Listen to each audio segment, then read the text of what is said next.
Hello students. So let us start with the next lecture of current electricity, that is lecture 3.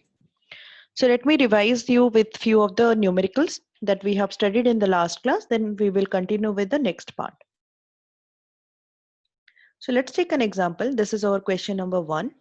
This is a cylinder. Okay. The radius of the cylinder is given as R. The radius of the cylinder is given as R, and it is given that for a uniform current density. Okay, we are required to find out how much current is flowing through the cross sectional area or cylindrical wear. How much current is flowing through the cylindrical wear.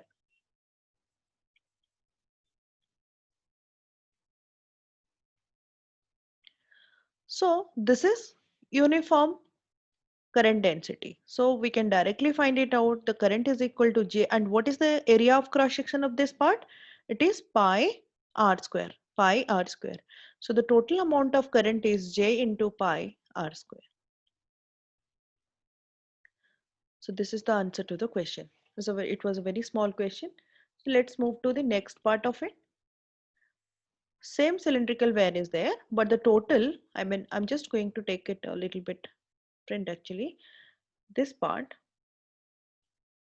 But the radius is given as capital R, and it is given that the current density J is equal to A into small r by capital R, while A is a constant and small r is the distance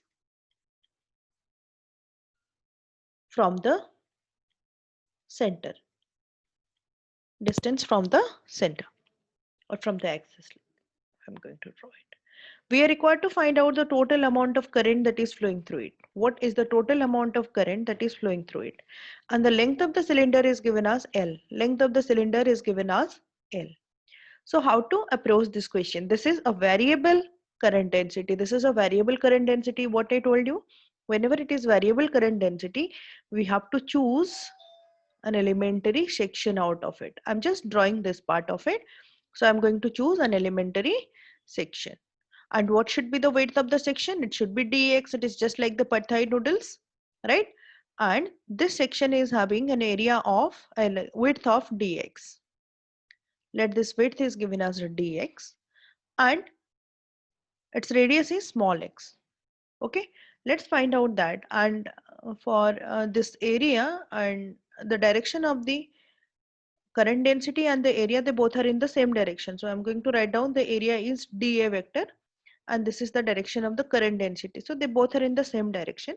So we can write down the elementary current that is coming out of this is equal to J dot dA. J dot dA. So we can rule out that direction sense because cos 0 equal to 1. So directly we can write A into small r by capital R into 2 pi r dr, because the area is or 2 pi r instead of dx. I'm writing it as dx. Okay, and x is nothing. I'm just taking it as r so that it will be easy for us to do it. So A into small r by capital R, because here it is given as small r, so it needs to be 2 pi r dr. Okay, in the next step, so some of the things are getting cancelled out. No, so this is 2 pi a by capital R into r square dr. Let us find out the total amount of current by integrating this di. It is going to be 2 pi a by capital R integration of r square dr, keeping the limit from bottom to top, that is 0 to capital R. So it's going to be 2 pi a by capital R. Directly I'm putting the limit, it is r to the power 3 by 3, as we all are very much familiar about it. So the final answer is concluded to be, this is the final answer. I'm using another pen to write it down.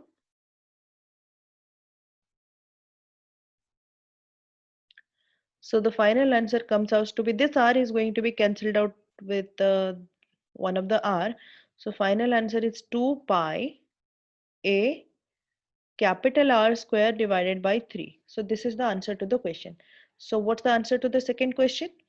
It is 2 pi a capital R square by 3, right? So this is the answer. Hope it is clear to all of you. Hope it is quite clear to all of you, right? So let us continue with the concept of drift velocity that we left in the last class in between. Okay.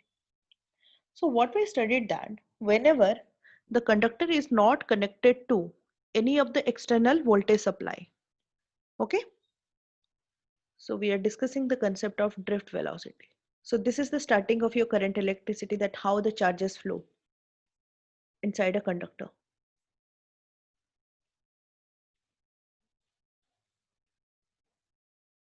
Drift velocity. So let us start it with, let's take an example. This is an isolated conductor. As you know that inside an isolated conductor, the net electric field is equal to 0, right? Because all the charges will come to be accumulated on the surface of it due to the mutual repulsion. Clear?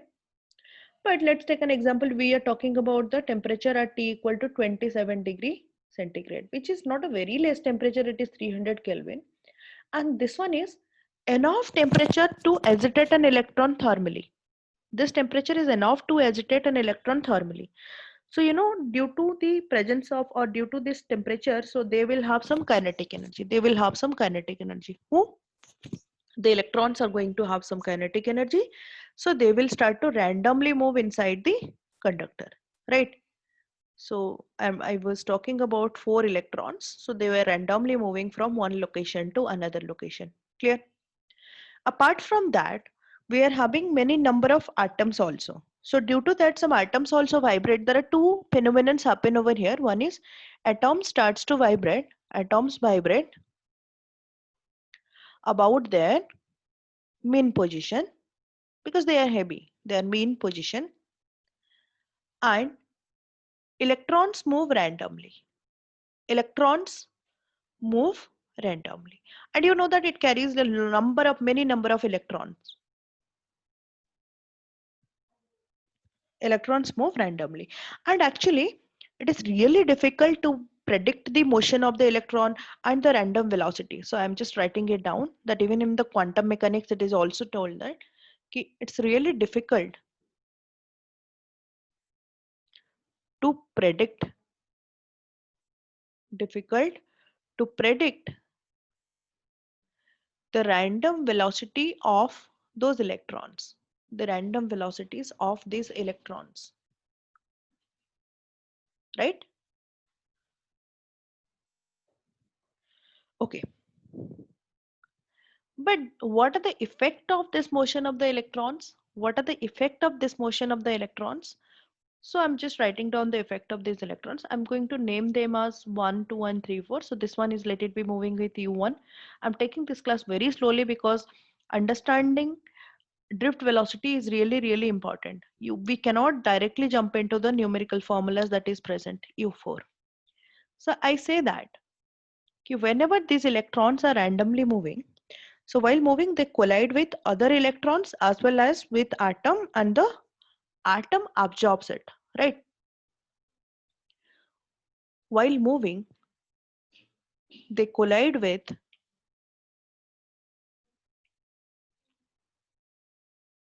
the stubborn atoms, with the atoms and other electrons, right? So due to this motion, so sometimes what happens, let's take an example. One of the atom is there which has been become by releasing, let's take an example of copper atom. So when it releases an electron, it will become Cu plus. I mean, plus charge will come on it.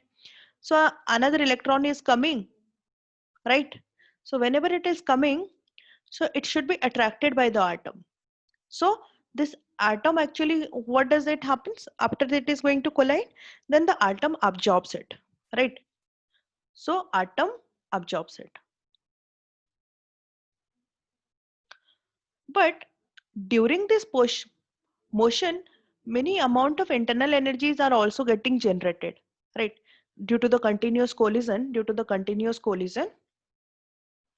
is the process is perpetual? That means, is it going to take place till infinity that every electron is going to be absorbed by the atom? So what will happen? Then all the free electrons will be Finished, na? But that doesn't happen. Why? Due to the continuous motion and collision, due to the continuous collision process that is taking place inside the conductor, it again ejects electrons, right? It again electrons. Maybe it may not be possible that this one is ejecting, but there are many number of atoms. It may be possible that someone is also ejecting another electron out of it. So what happens? So this process continues. So that means combination of electrons and recombination of the electrons, ejection of electron.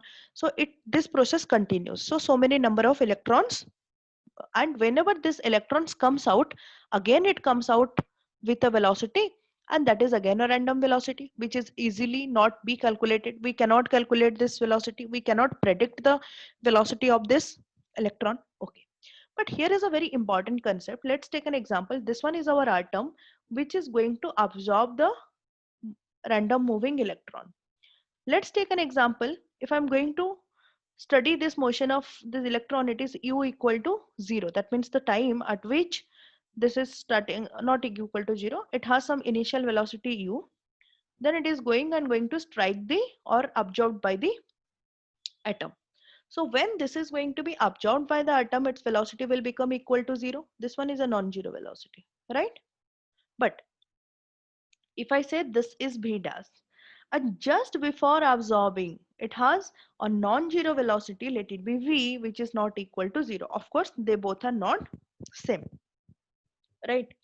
So the time duration from this point A to this point B, like from the time from A to B, we call this time as relaxation time. This time is called as relaxation time. This time is called as relaxation time. Okay, if I say that what is the speed of this velocity, I mean what is the value of this velocity or the speed? So the speed with which the electrons, we cannot predict its exact speed, but there is a range of the speed with the electrons are randomly moving is a very, it's not a small speed, it's quite large speed. Randomly moving is almost equal to 10 to the power 4 meter per second to 10 to the power 5 meter per second. What is the reason? You know, electron's mass is very small, right? It is very negligible, 9.1 into 10 to the power minus 31 kg. So if you give it a little bit energy, so it will start to move with a very higher speed. So that is the reason, right? So that's the reason. So because it's, and this velocity is called as thermal velocity or thermal speed. So the speed that is caused due to this 27-degree or room temperature 27 to 30 degrees centigrade is actually its range. It is called as thermal speed. This is called as thermal speed or thermal velocity, right? Okay. Hope up to this everyone is clear about. Fine. Now we will move to the next part of it. As we know that, so this time we cannot find out the total velocity of all the electrons that are present at this point, because this is really difficult for us to predict, right? So this is going to be really difficult for us to predict. So if we write what is the average velocity of all the electrons, if I'm talking about here, it is only 4 electrons, but actually there are not 4 electrons, na? There are many number of electrons are there. So if I am going to find out the summation of the velocity of all the electrons, so while we find out the sum of all the velocities, you know that along with their magnitude, their directions are also getting added up, right?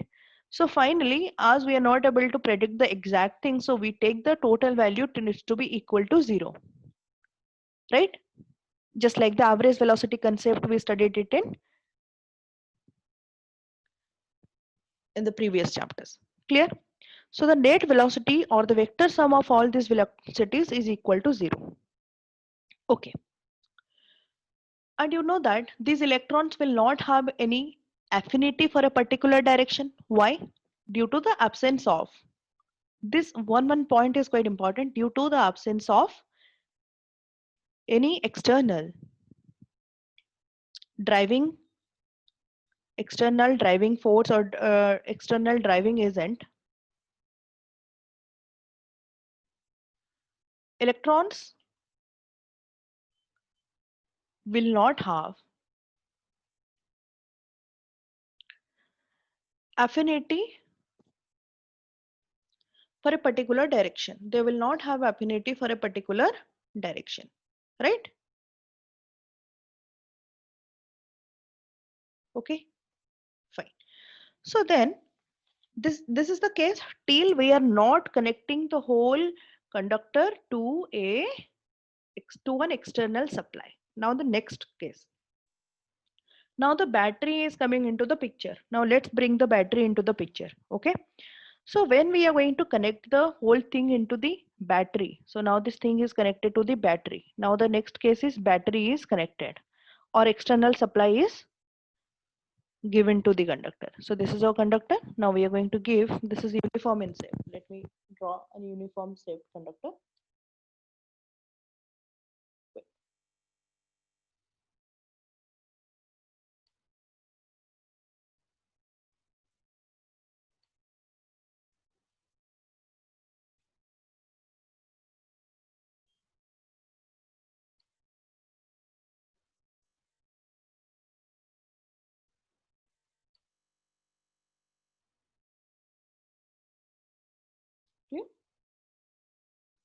So if I'm going to connect it to a battery, then let's see that what is happening over here. I'm going to draw the free body diagram of a single electron and will show you that what exactly happens over here.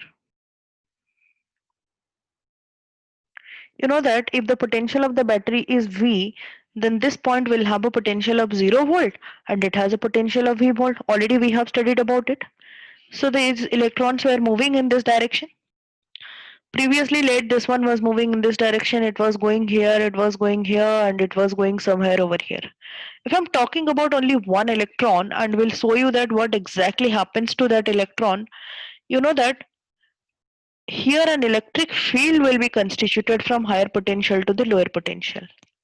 This electron being a negative charge, it is going to experience a force that amounts to be EE towards left because it is going to experience a force that is opposite to the direction of the electric field. It was its destination point was here, let it be. But due to the presence of this driving force, now this one is the driving force, you know, the destination of point of this electron will be changed now. Instead of reaching at this point, so the electron is going to reach at some point little bit here. So this is the new destination of the electron, the new destination of the electron. So what happens? So this one is going to reach here.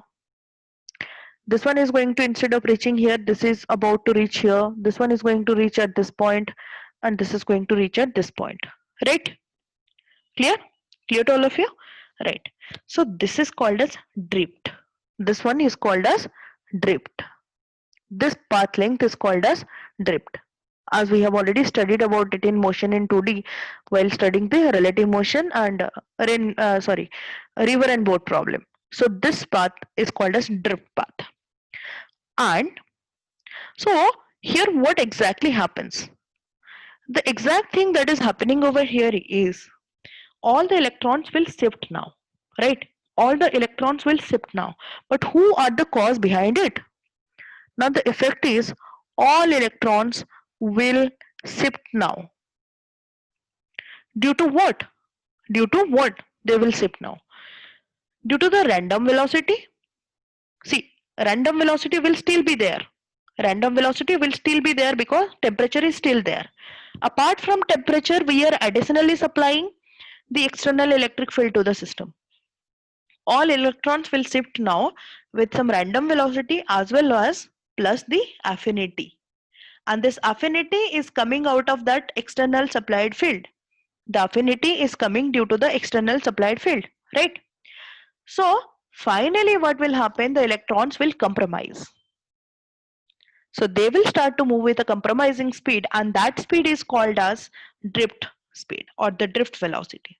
So the result of random velocity and the affinity is the drift, which is the compromising velocity. We can say that finally they will start to move with an velocity that is called as drift velocity, right? So this velocity is called as drift velocity, which is denoted as Vd, which is denoted as Vd. Okay.